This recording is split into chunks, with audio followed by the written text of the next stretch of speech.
I'm Dwayne Rollins along with Kevin Laramie. Kevin, how are things going down there?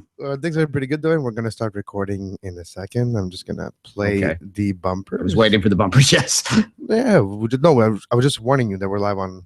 Oh, okay. I didn't understand. The perils of doing it in two cities. All right. I'll shut up now and you. I'll wait for the bumpers. Yeah. It won't be long. By the way, if you're listening to this on YouTube live, this is our new live capabilities. So we will do doing live shows here on the Sports Podcasting Network's page. But in the meantime, it might be the YouTube page, the Two Solitudes page. I will be transformed into the Sports Podcasting Network page. That might be easier to do. Okay. I'll just rebrand that page. All right, we're going with the bumpers in 3.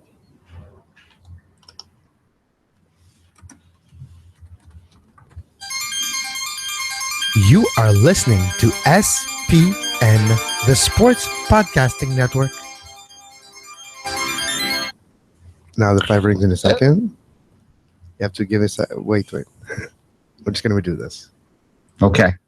The bumpers are linked to play one after the other. There's a transition period.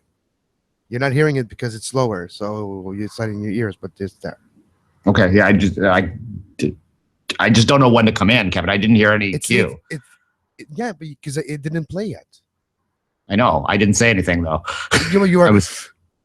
I heard you. Just wait after the 5 rings. The 5 rings. I think you were anticipating me saying something. I was waiting to hear. That's all. Anyway, all right. Are we going to try it again?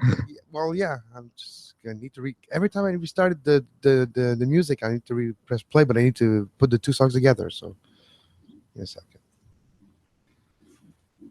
Playlists.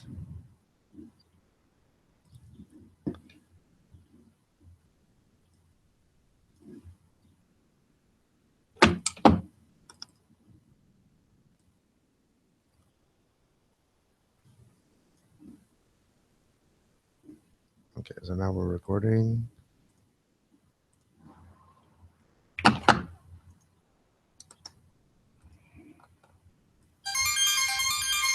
You are listening to SPN, the Sports Podcasting Network.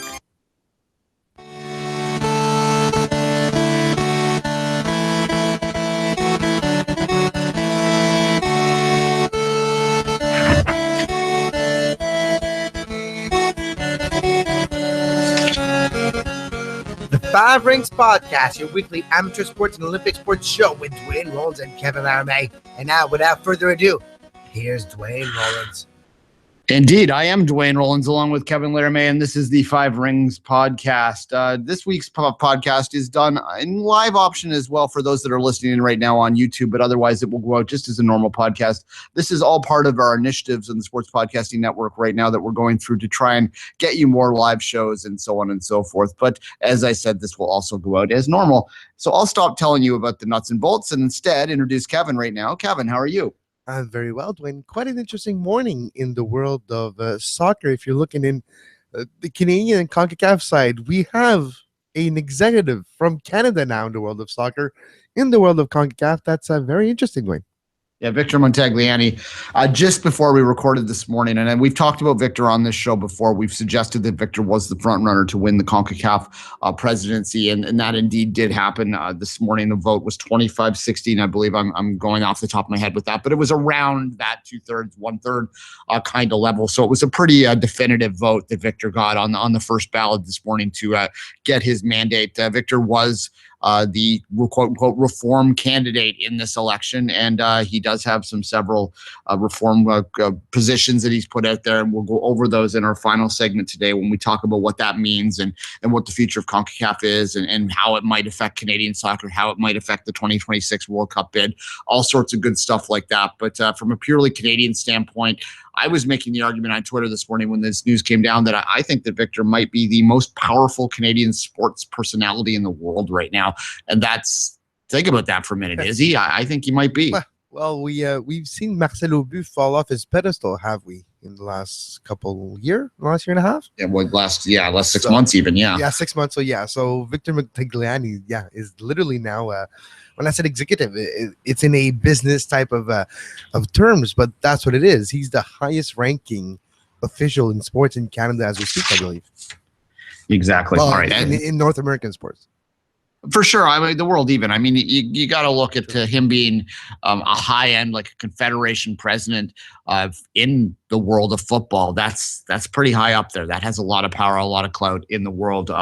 Certainly a lot of influence within FIFA, and you have to sort of give him credit for that because he came from a country that's not known for it. He's done a lot in the last little while to try and start reforms here in Canada. I know a lot of Canadians and our Canadian listeners, some of them will be frustrated when I say that, but if you look at where the CSA was, and he's president of CSA as well, when you look where the CSA was about 10 years ago when we were putting black t-shirts on at BMO Field and compare it till today, it's night and day. And a lot of that has to do with Peter and Victor and the reform work that they started. It's a slow process at the best of times in any reform process. And he got it done. He got the ball moving, and I have confidence that he'll do the same in CONCACAF. We have more of show as well, though, today. We're going to talk about the Zika stuff and a lot of the news that's coming out in there and a lot of sort of suggestions that they might have to do something drastic with it. World Health folks are suggesting that they may need to even postpone or move these Olympics altogether. I don't know whether that will happen, Kevin, but we're going to explore all those different issues. And we're also going to have a conversation about human achievement. There was an interesting article in the New York Times this past week talking about the quest to break the 2-hour marathon and whether it was even possible. So I thought that would be an interesting thing to explore, to look at what human achievement is and whether or not we've reached the pinnacle of it, whether or not we'll ever see world records start to fall in any real way again, Kevin. No, yeah, that's very interesting too, because we haven't seen those type of records in a while, right? And in a way, for all the clean athletes, advocates out there, when you don't see those big records being broken all the time, it kind of gives you a certain it's on the level type of feeling that, well, there might be a level playing field if it's so hard to achieve that level. So no, that's very interesting. All right, let's take a quick break now. We're going to come back and we'll talk a little bit about the Zika stuff because that is the major news story in the world of Olympic news right now. All right, so just on the recording, I'll play a little bumper music and just come in straight. Yep. Well, I'm just gonna open I'm gonna play something. Okay.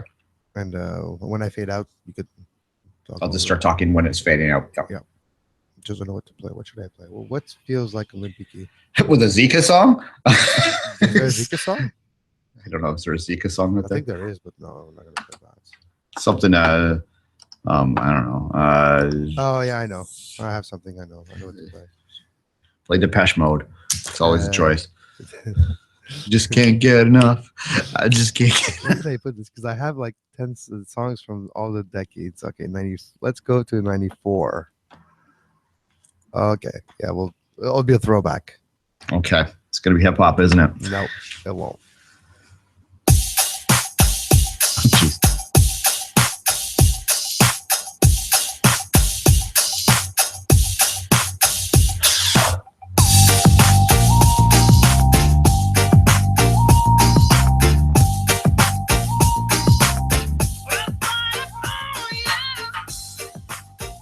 Kevin, I saw the sign. Yeah, and if you go to Rio, you'll see a lot of signs to be careful about those damn mosquitoes. All right, Ace's Bass coming at you there. I always wanted to be a DJ on the radio, so there's one. That was Ace's Bass coming at you anyway. Ace's Bass.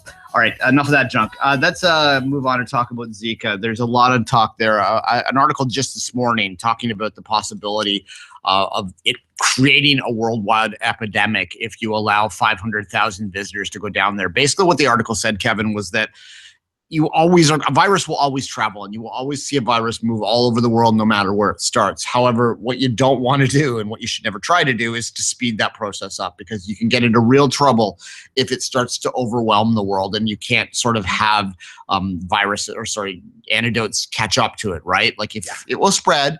But if you allow the science and the scientists to sort of keep working at it and isolate it in certain parts of the world, you can restrict its damage. We're not, scientists or doctors here, but I think that's a pretty common sense sort of thing to say. So then you have this Zika down there, which on its own in isolation, maybe not that dangerous, but you put 500,000 people down there and the damage is spreading all over the world, then maybe you start to see significant sort of increases in negative outcomes of the Zika virus, Kevin. Yeah, what I've been finding really fascinating, Dwayne, it's just the last time we talked about the Zika virus with the expert a few months ago. There's have been almost irrefutable links with the Zika virus and trouble defect and birth defects and health risks. And it's been linked now that it's not just the Zika virus itself, but the ramification and the consequences of that virus that could be damageable long term for the DNA itself. So, that being said, when World Health Organization itself is talking about, well, maybe it's not a good idea to have those amount of people converge the exact same place in the world right now where there is that virus because like you mentioned, the ramification global pandemic could be it could be the zombie apocalypse gateway. It could be Zika. We don't know. I'm exaggerating here, but it's to prove the point that it could be that. If it was not, it would be ground zero, would be real. But that being said, with all the organization, with the timeline that we're at now, so close to the actual Olympic Games, what is there to do actually? Should we just brace for impact, Wayne? That's what I'm expecting. It's like, all right, I'm going and I'm ready to face the consequences. It's almost like people, if they're going to Rio, they almost have to face the fact that, look, there's a strong chance that this could happen, people. Yeah, it comes down to individual risk versus group risk, right? Like, on an individual level, any single individual, particularly if they're male of middle age or younger, right, is not that risk. They're not much of that at risk, right? Like, they're not necessarily, well, they're certainly not going to get pregnant. A middle-aged male isn't. So obviously they're not going to run the risk of having a baby come out of them with a birth defect. However, if that person catches the virus and takes it back to somewhere else in the world, then it starts to spread all over the place, and all the people that are vulnerable to it become more exposed in more different places. So what are the solutions? And I guess the first solution you could look at, and I have several jotted down here, and we'll just sort of go through them and debate them a little bit, is banning visitors. I don't know if you can do that. Can you stop people from traveling into Rio? You're making a games with no fans, no attendance, no money. Yeah, that won't happen, Dwayne. Yeah, maybe it doesn't seem likely. Yeah, it could be one of the only reasons to stop the risk is, well, postpone the games. But that's not going to happen either because it's so close to it. If that would have been happening 3 years ago, or if we would have known more about this situation 3 years ago, there would have been a certain timetable to do something.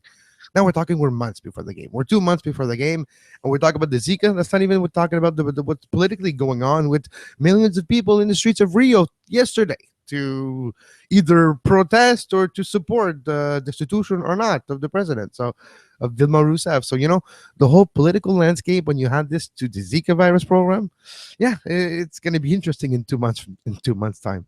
Yeah, well, the government collapsed today, and I mean, this is the state of where we're at today when we're recording, which is Wednesday. This is the state of or Thursday, pardon me. This is the state of where Brazil is right now, is that we're ignoring the government collapsing to talk about the health problems that might come out of this, right? I mean, you talk about postponing the games. The problem with postponing the games, the major problem is, I think you logistically could postpone them in a month or so, logistically, but can the athletes do that? They've already tapered their training to peak in August, and can you then tell them, I'm sorry, you're going to have to tweak that a little bit, so you're going to peak in October or something? And would that even matter? Can you get the Zika virus under control in 3 months? It seems unlikely. So you kind of have to toss the postponement, or the small postponement, out the window, and that leads you to the next possible postponement, which would be you take it off of an Olympic year and you have it next year. And even then, if you're an athlete that's 32 right now and you squeezed one more Olympics out, can you ask them to go to 33? And if you're a female athlete, maybe put off getting pregnant for another year, which they might be anyway because of this thing. There's so many problems with postponement idea. Yeah, and between you and me, Dwayne, in our experience, when we interviewed athletes before, we know that they have a will power that's stronger than common men, usually, and common women. That's why they're athletes. And that being said, when they go to, if you ask them the question, would you rather do the Olympics now with the risk involved or wait further down the road? I'm pretty certain the answer is going to be, you know what? Let's just get it over with. Let's go there. I'm ready for anything. And that's the mindset of somebody that's ready for a battle, almost in an athlete mindset. But pragmatically, there's a lot of risk. And that's why people in charge have to not necessarily take decisions, but have to be careful and have to I don't want to say like overprotect the athlete, but they have to always keep an eye open and have their backs, because sometime in those type of situation, a risk that an athlete is willing to take might be bigger than a risk that the authorities are willing to let the athlete takes. Well, and again, it's individual risk versus group risk. The athletes themselves aren't all that risked. They aren't. This virus doesn't really affect them adversely, particularly if they're male. However, if they carry that, they're carrying it to people who are. So that's the health risk as a community, as a whole, as a world, versus the individual risk of the thing. I can go ahead right now. I'll predict that during the 2 weeks of the games, if they go off, and I suspect they will, but when they go off at the normal time, we probably won't hear a lot about Zika after the first couple of days, because there's nothing that's going to jump out. It's not like a virus that makes you grow a third head, right? It's something that's going to affect pregnant women or elderly people or whatever. So you're not going to necessarily see that immediate impact of this virus. So we won't talk about it. And the real true effect, the damage of it, won't be seen for another 6, 7, 8 years down the line. So what are other solutions? The other solution that I thought of off the top of my head is that you do the 2003 Women's World Cup solution with SARS. And for those that don't remember, the 2003 Women's World Cup was scheduled to go to China. The SARS outbreak happened, massive health issue. At the very last minute, they looked at other options around the world and they said, you know what, we can't afford to send our women in there. What we're going to do instead is we're going to move this World Cup to the United States. The United States was deemed to be the most ready to sort of take one on at the last second. They scaled it down a little bit. They were in smaller stadiums. They got it in the way that they could. The most important thing was the competition, not necessarily what things looked around it. And then they in turn rewarded or awarded China the next World Cup 4 years down the line to say, you know what, this isn't your fault. We're going to acknowledge that by continuing to give you the Olympics. You got 4 more years to deal with it, to get rid of this. Surely to God that the SARS will be under control by then, and then you can have your World Cup. And they did. And everything went out for them at that time, and it sort of bumped the whole cycle up a little bit, infected Canada here, because Canada was the front runner to get the 2007 Women's World Cup at that point. And they shifted gears and got the 2007 under 20 men's, and then eventually, as we know, got the 2015 Women's World Cup in. So it shifted a lot of things around. Do you remember, Dwayne, quickly, do you remember the timetable when they took the decision to do that for 2003? Because it could be an indicator on a very smaller scale, but do we have time, and do we have to pull the trigger now if they want to do this? Yeah, it was within a year when they made that decision, but it wasn't as close as now. This is getting tighter. It was about 7 or 8 months out when they made that call. They were able to get the stadiums, and that does run into a major problem. Like you look at even London and the fact that, the Olympic Stadium, for instance, in London, Spurs, West Ham, the soccer club is taking that over next year. They've converted it. So it's no longer a massive track and field venue. It's now going to become a football venue in the Premier League.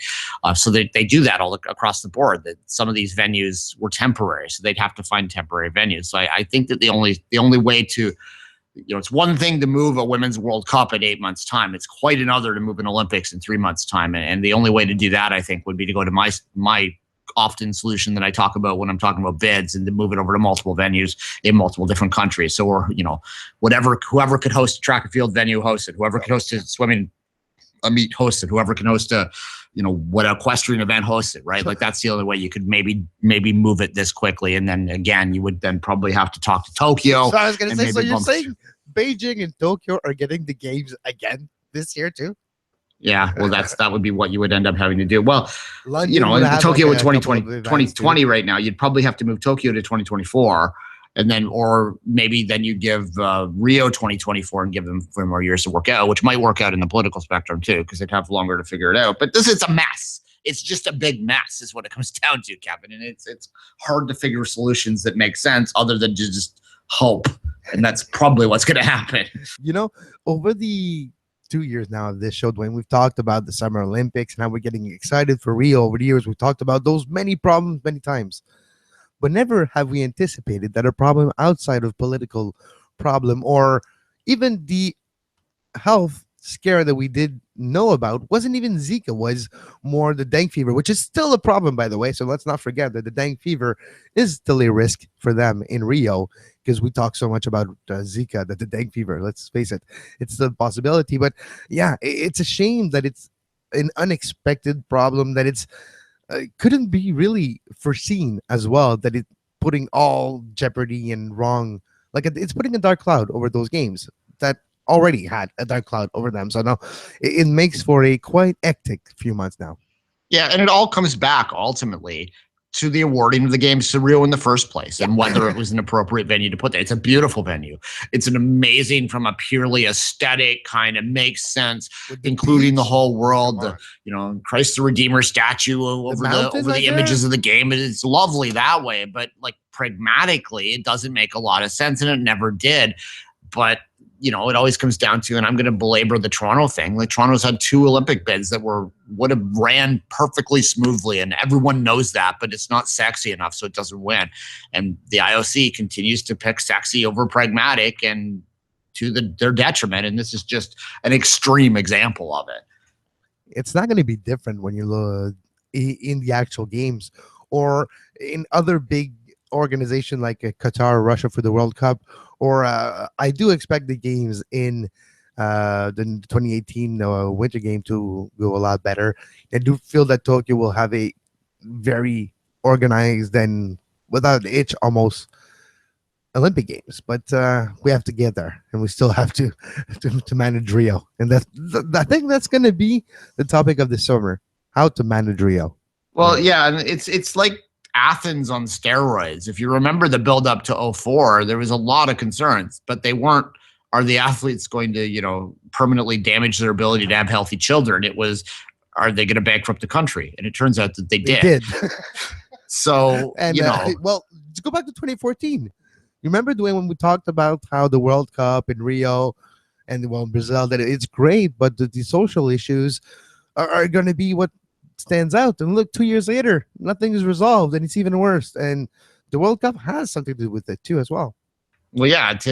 Not only are you sending this massive traveling circus that is the Olympics in there, you're forcing them to host it 2 years after they just hosted the only other comparable circus in town in the World Cup. And I think that speaks, to the problems and the issues around trying to host both of those events back to back. It's a massive undertaking for any country, let alone a country like Brazil that's developing. We'll say it's not quite as stable as other parts of the world that might be able, like a Germany might be able to pull that off. But yeah, can a Brazil? I mean, that's a lot to ask for them to host either one of them, let alone them back to back.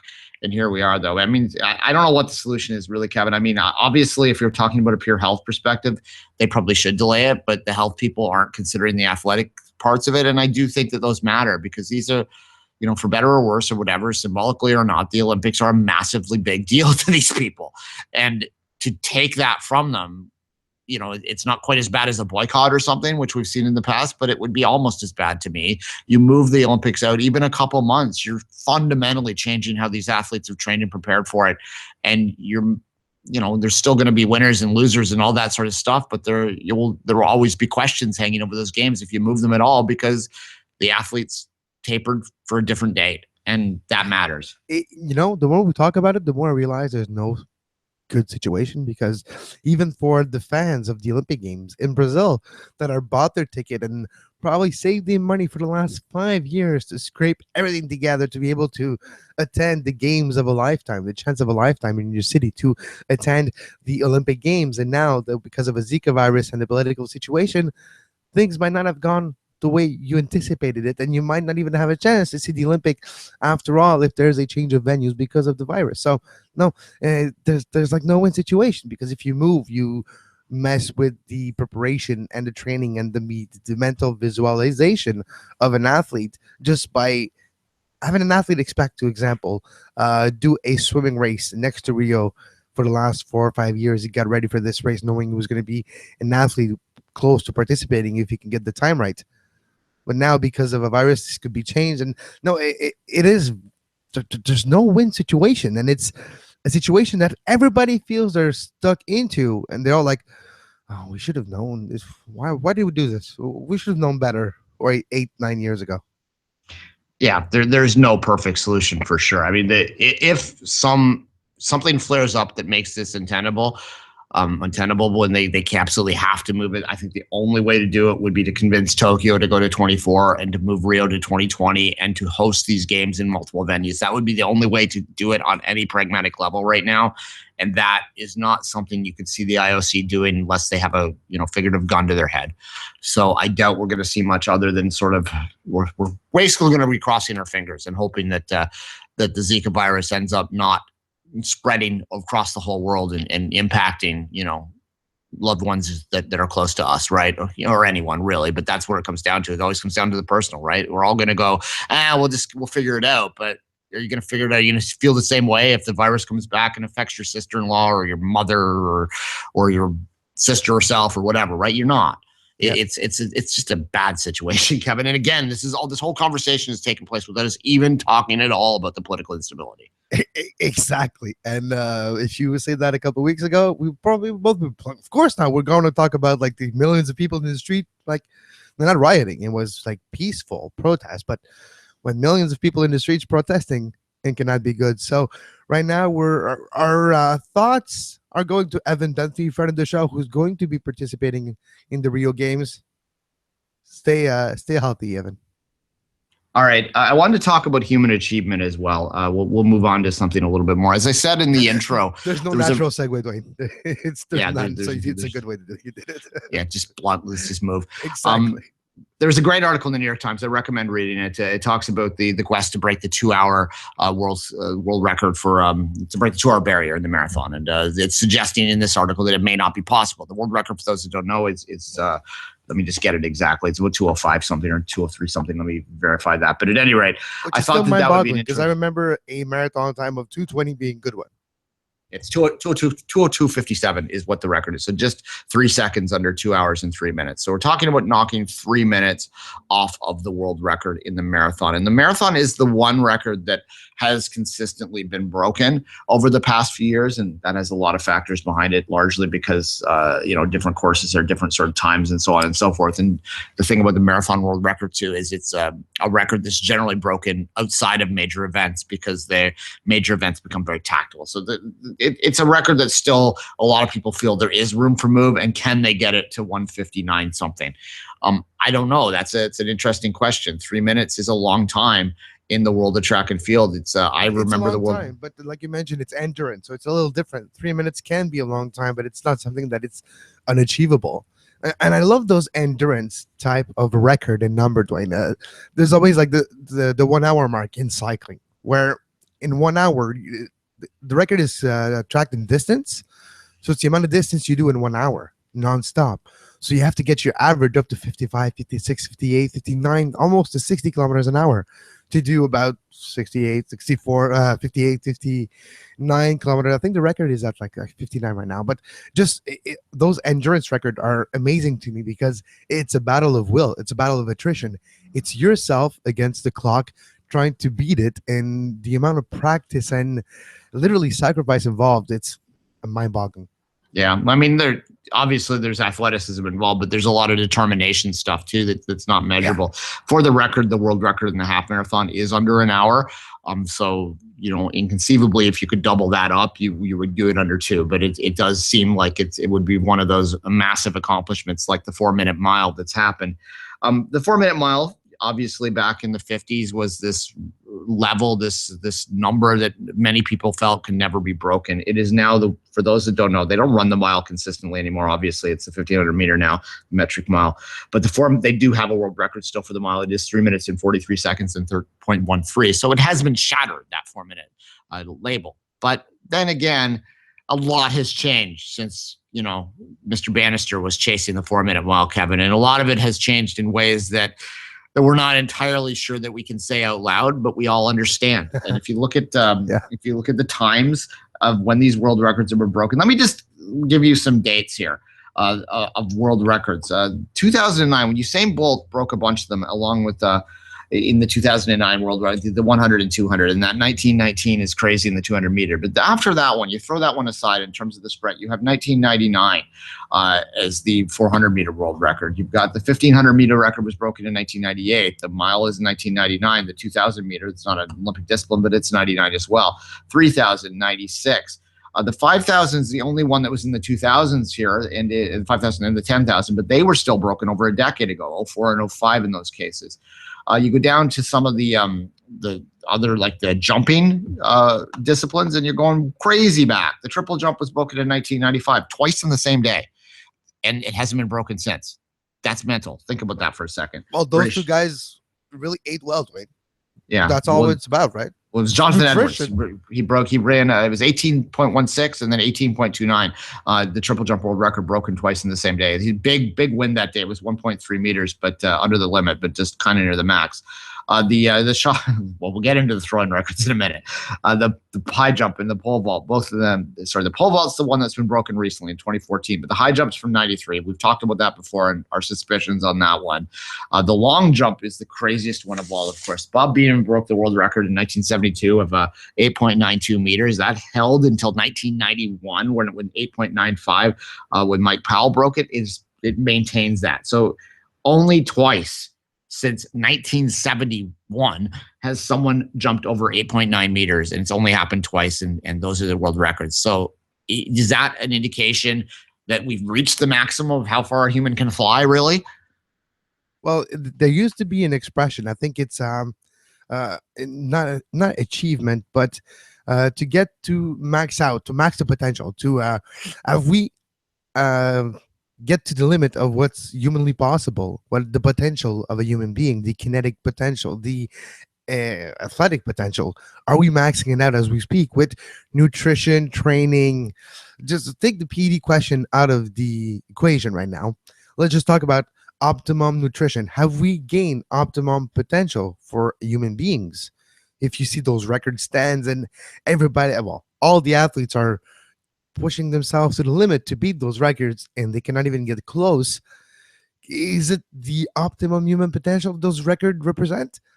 Sometimes, yeah. And I do feel that it will change, and eventually there's going to be new techniques and new ways to go around and achieve a great result or record. But there's always a plateau period, and maybe in different sports it's always different. It's always cycles as well. But maybe now in the world of sports in general, we've seen with the advent of technology and nutrition over the last 10 years, a certain optimum human potential has maybe been reached. Yeah, particularly in events where it's just you against the elements, right? Like the running events and things like that, where there's not any real equipment considerations going on. Maybe your spikes or whatever on a chart. The track itself can change things by a tenth of a second here and there, but by and large, it's just you against the elements. And let's go outside of track and field for a second. I look at baseball. How a fastball, the upper end of the fastball limit has basically been the same for 50 years now. As long as we've been measuring it, it's 100 miles an hour. Yeah, it's been pretty consistent. Yeah, somewhere between, the upper guys can hit 98, 99, maybe 100 a couple times, but it's about as fast as you can throw something. Throw a baseball anyway. So that tells me, and I read a study actually a couple weeks ago that has measured this in a lot of different ways, and they basically concluded that we've reached the maximum of velocity of something a human can throw. And they measured how fast someone could throw a golf ball in a clinical situation, and pretty much found that there was not much they could do to improve the maximums that people have reached. It's interesting too, because if you look at it, it's a good example to demonstrate the point, because a throwing motion can be at a most efficient point if you reduce the air drag. Like if you go to that level of detail by watching a pitcher throw with slow motion camera, actually high speed camera that will make you see it in slow motion, you can actually make the stride of the arm more efficient so that there's less drag and all that. And over the years, you'll achieve maximum potential of that throw. And it's like you mentioned, it's where we at, and it's been there for a long time. So no, it's interesting that other part of sports, or with the same idea, other sports or human potential as running or jumping high or easy things to measure like this. It's very interesting that we're either close to maximum human potential, or maybe we have crossed it a few times where we're actually topping that red line with the on the VU meter. Yeah, I want to talk about the throw records, and I'm focusing on the men's records for the most part because the men have competed for longer and had more resources for longer. So in many ways, this is the area when we're talking about human achievement and the peak of human achievement. This is where kind of you have such a long, like 100 years of history that you're measuring and looking at. So I think that it's just not the female records are getting close to it in terms of reaching their maxes, but they haven't been competing at this highest level and having the same level of resources provided to them to get to the highest level that the men have. So that's why I'm focusing on the men. And the sample data is smaller as well, Dwayne, to illustrate your point. So yeah, I will talk about the women briefly at the end, but let's look at the throwing records. And this is where we get into the other part of this conversation. Okay, yeah. Kevin, the throwing records of the 4 throwing disciplines, 2 of them are held by countries that no longer exist. Okay. Let me guess. Western Germany. Eastern Germany. I always get them confused. Yeah, see, that would be the communist part, would be East Germany. And our friends, the Soviet Union, hold a world record still in the hammer throw. Shocking. Yes, these records were broken in as follows, and that's not Western be too arrogant because Mr. Barnes, I think, has been pretty proven. Randy Barnes is the shot put world record, which he broke on the 20th of May, 1990. That's maxed out there at 23:12. 74.08 is Jürgen Schult. He broke the world record for East Germany on June 6th, 1986. Kevin, and that is the oldest thrower men's world record that still exists. June 6th, 1986. So that's pretty old, that one. And then you have the hammer throw, which was broken on August 30th, 1986. It was a good summer. And then you have the javelin, which was broken on the 25th of May, 1996. Now, the javelin world record's a bit different, and that's a little later. And the only reason it's a little later is because they changed the weight of the javelin before they threw it into stands and killed someone. Yeah. Yeah.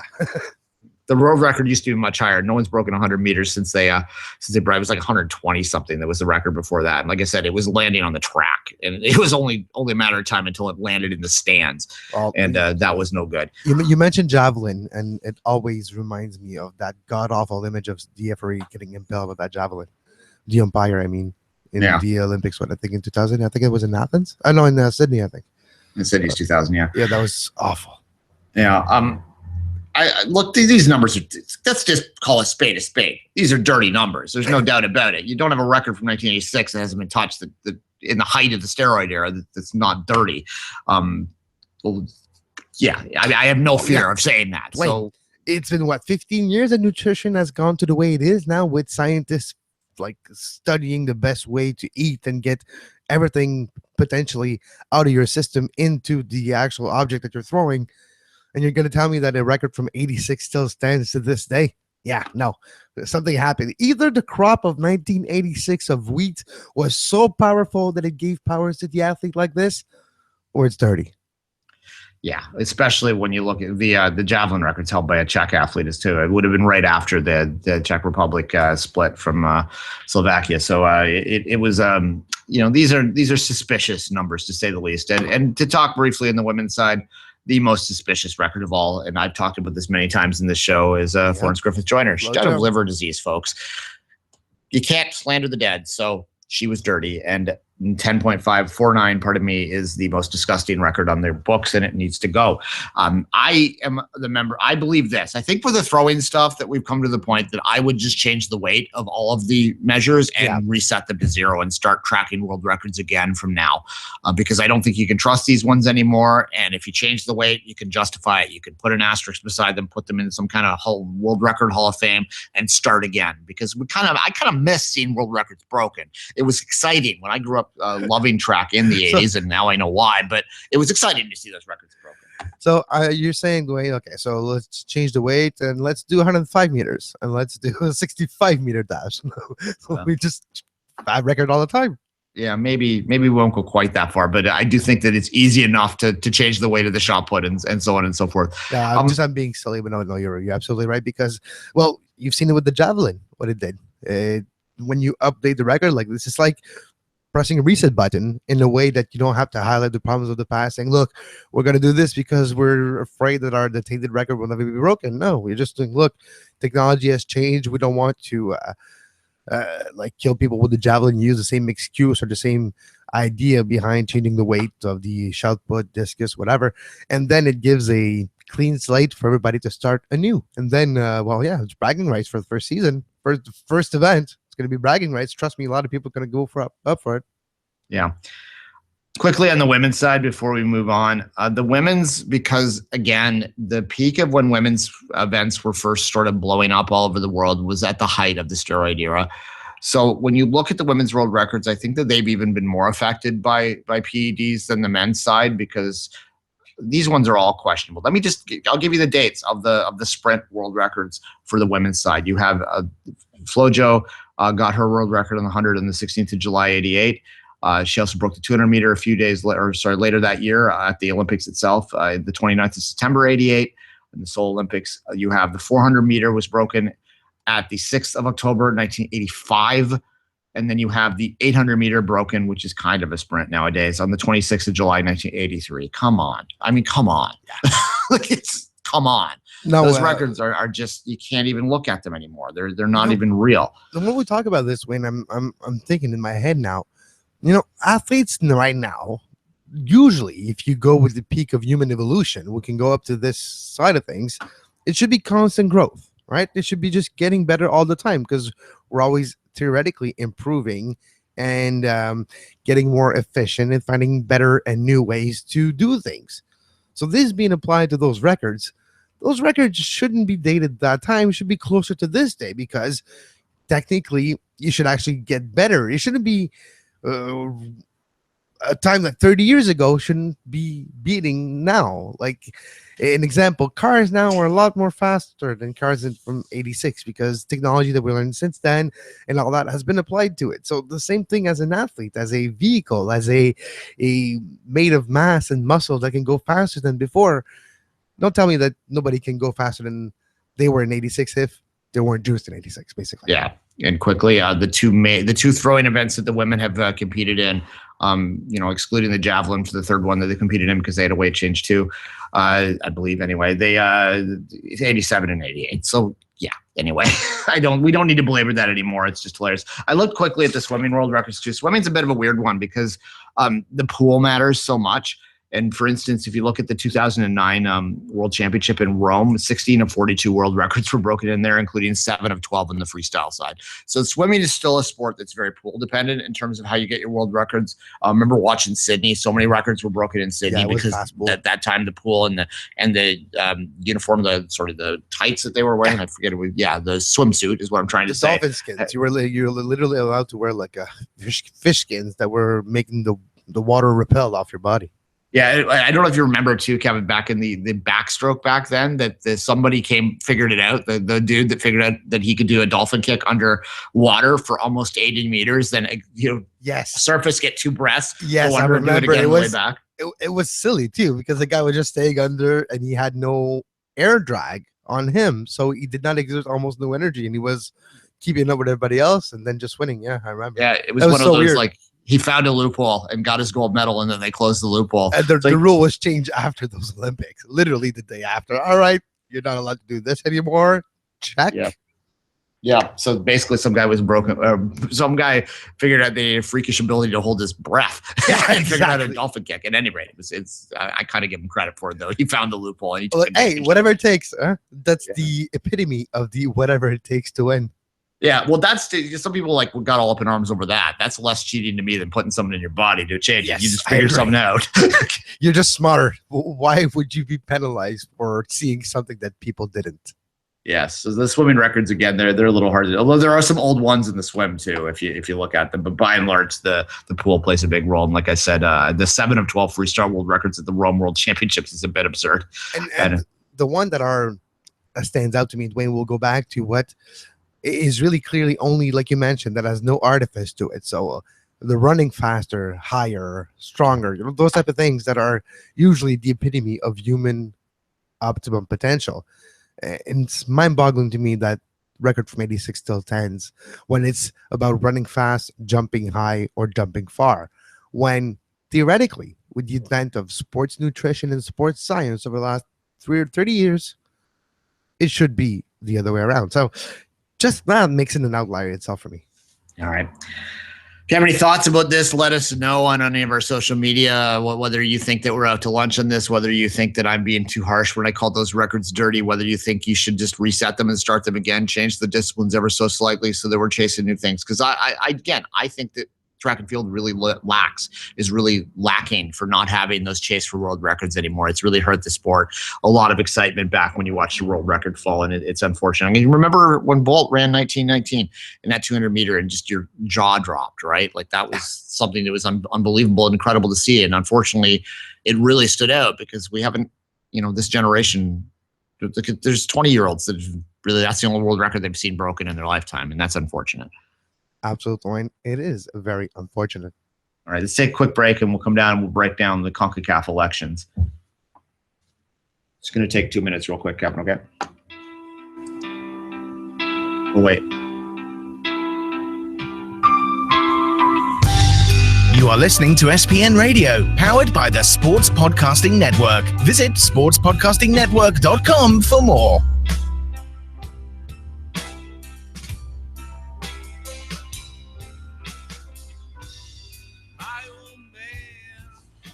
Welcome back.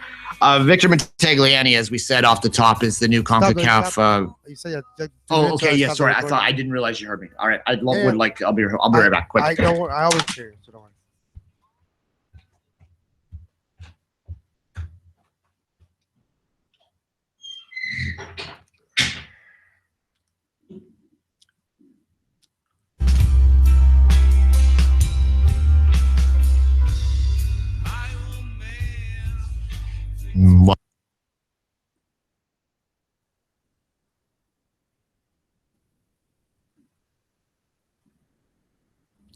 And to our 0 viewers, thanks for listening live to the Five Rings recording process live.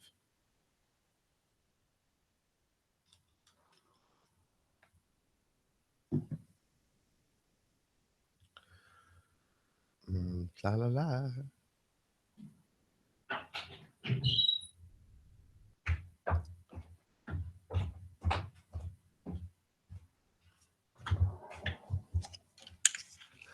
I'm back. We have 0 viewers live, so don't worry.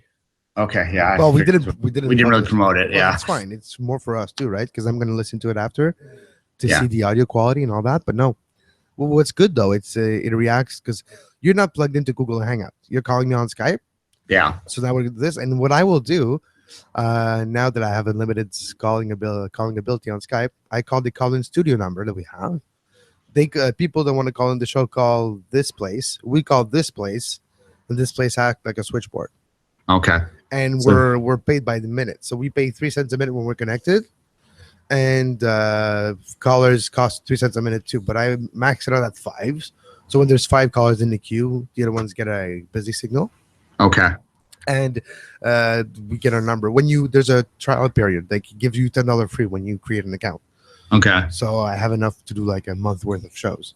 Yeah. Well, I mean, if you get a lot of callers, it would go down quicker. But then, then it's worth it because you can pump up Patreon. If you got a lot of callers too, you'd assume that you're getting some more Patreon too. Technically, yeah, exactly. All right. All right. So we're just doing the video. I didn't think we'd get anyone. We didn't really pump it I couldn't actually find how to find it. No, it's I just need to, once you create it, there's a link that appears on the YouTube.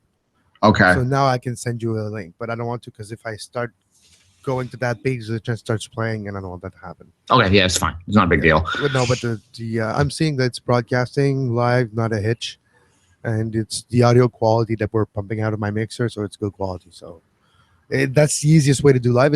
It's easier than Blog Talk Radio, and I control everything. Okay. All right, whatever works for you. Yeah, but that's the best way. Even that's I think the way Soccer Morning did it, but a different way. But like that's the same way in a way. Similar concept. Yeah, exactly. Okay. We're pretty long already, aren't we? 42 minutes. So we'll just talk about Victor and wrap so it up. 5 minutes on Victor. Yeah. All right. So no need to bumper because that's why I let it play. So I'm gonna put you over post production. Okay. All right. Music. So 3. And welcome back. Kevin, Canadian is the head of CONCACAF now. I said off the top, Victor Montagliani is the man's name. We talked about that in the show. We predicted that would happen on the show. It has come to fruition on this show. Couple things on Victor real quick. Said we were crazy. Nope. We weren't. We just felt the way things were falling. We felt the dominoes falling.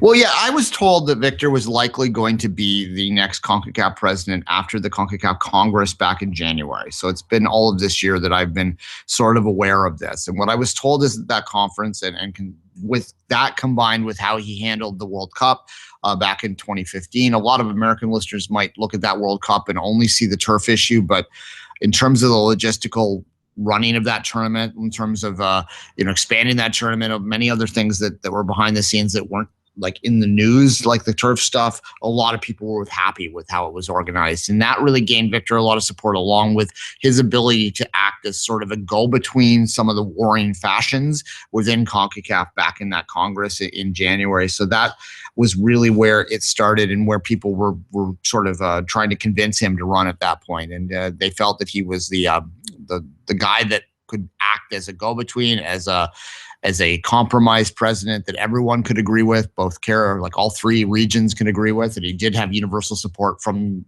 the North, and from Central America, and he split the votes in the Caribbean. So he has support in all regions, and that's a big deal, Kevin.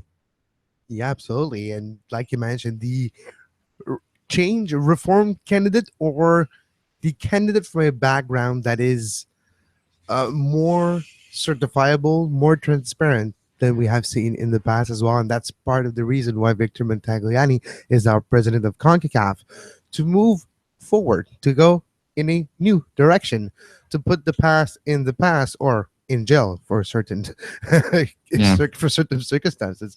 But exactly, Victor Montagliani is going to bring CONCACAF in a new way, hopefully in a good way.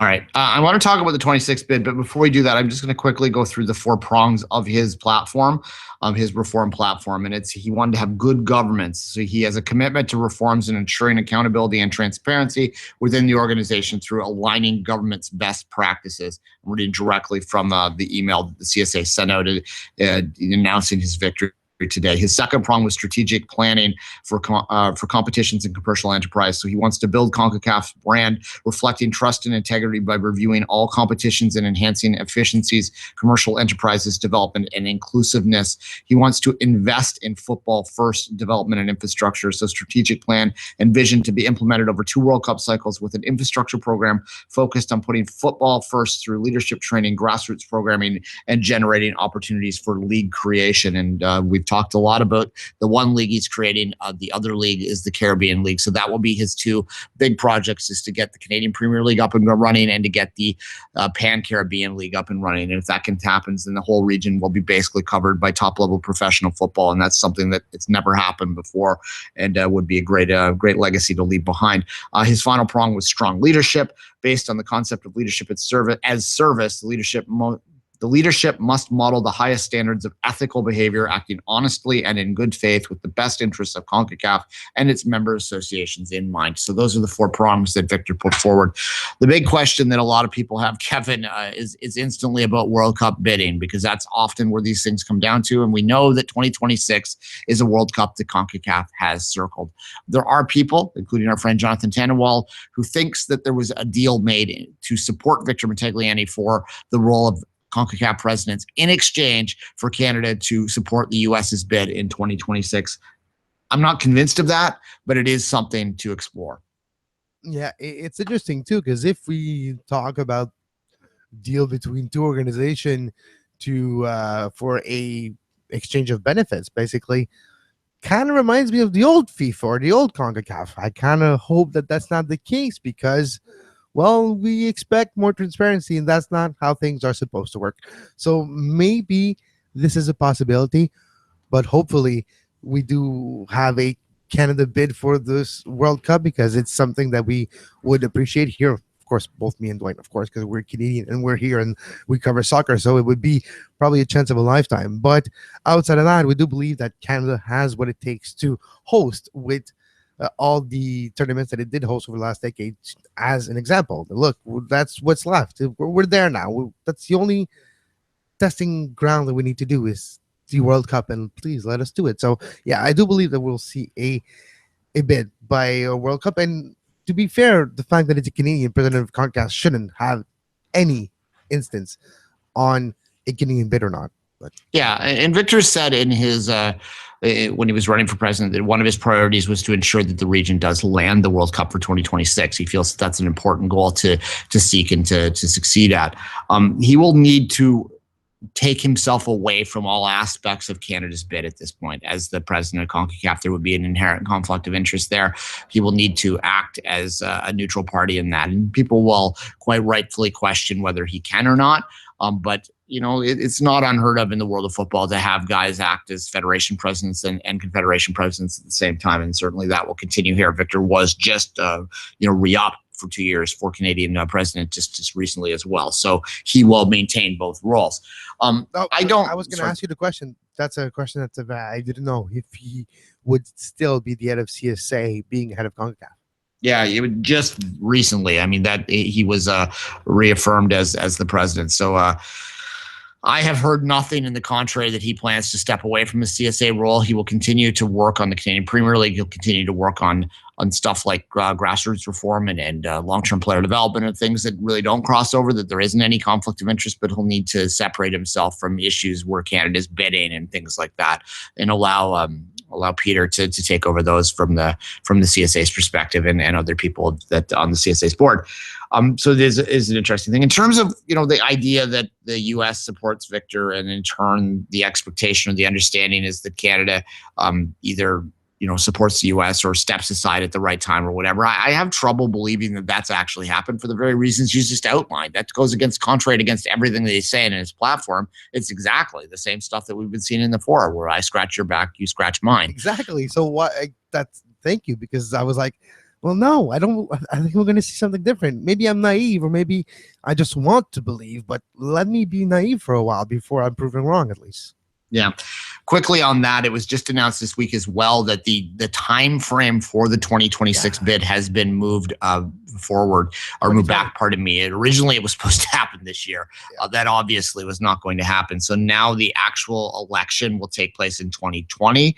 So we're not even technically in the official bid process, bid period right now for the 2026 World Cup. It has been moved back to 2020. So in 2018, the formal bids will start, and formal presentations will happen in 2019, and the vote in 2020. So that has come out from the FIFA's end and we'll watch that carefully. So we'll find out soon enough if both Canada and the U.S. move forward with the bid. Then you'll understand that obviously that's not happening.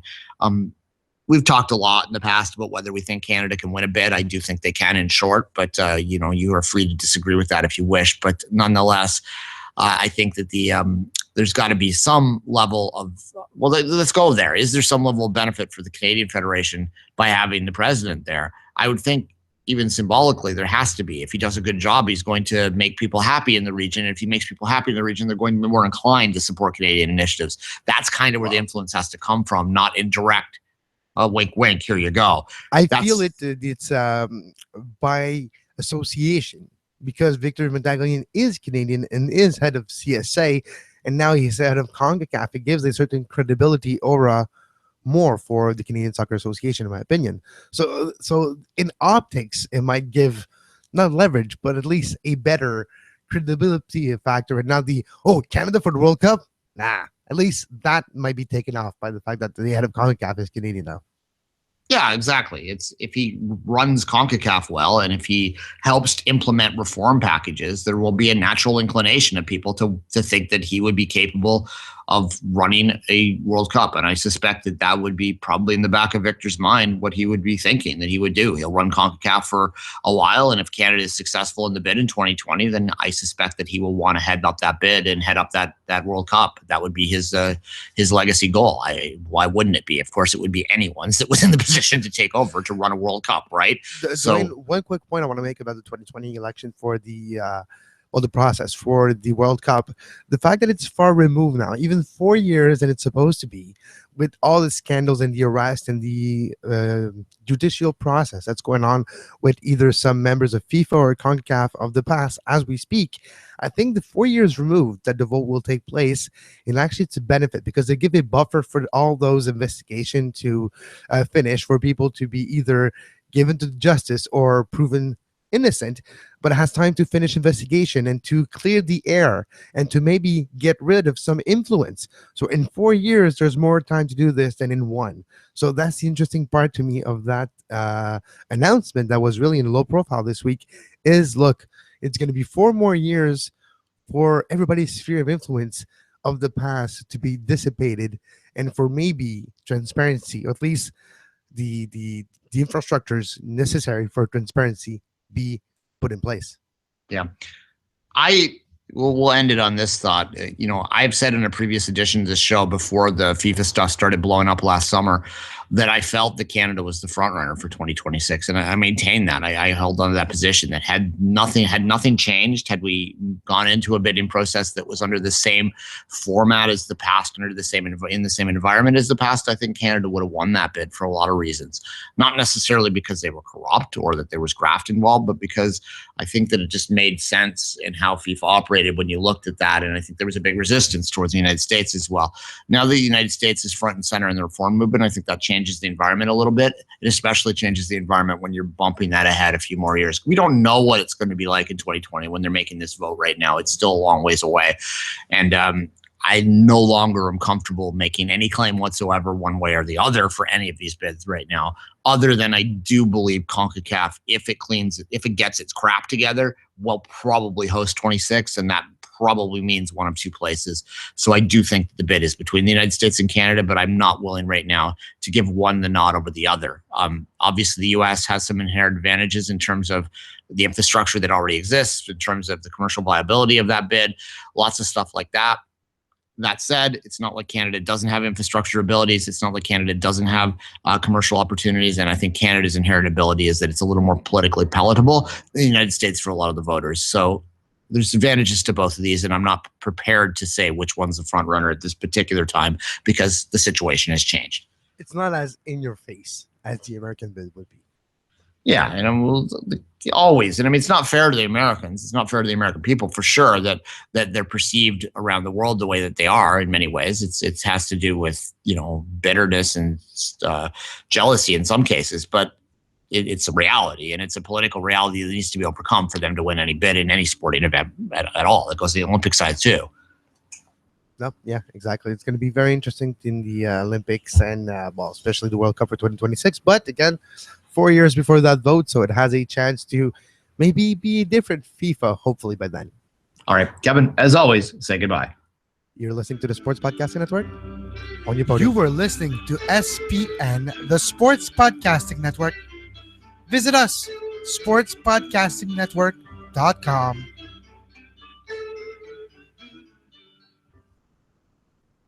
Alrighty.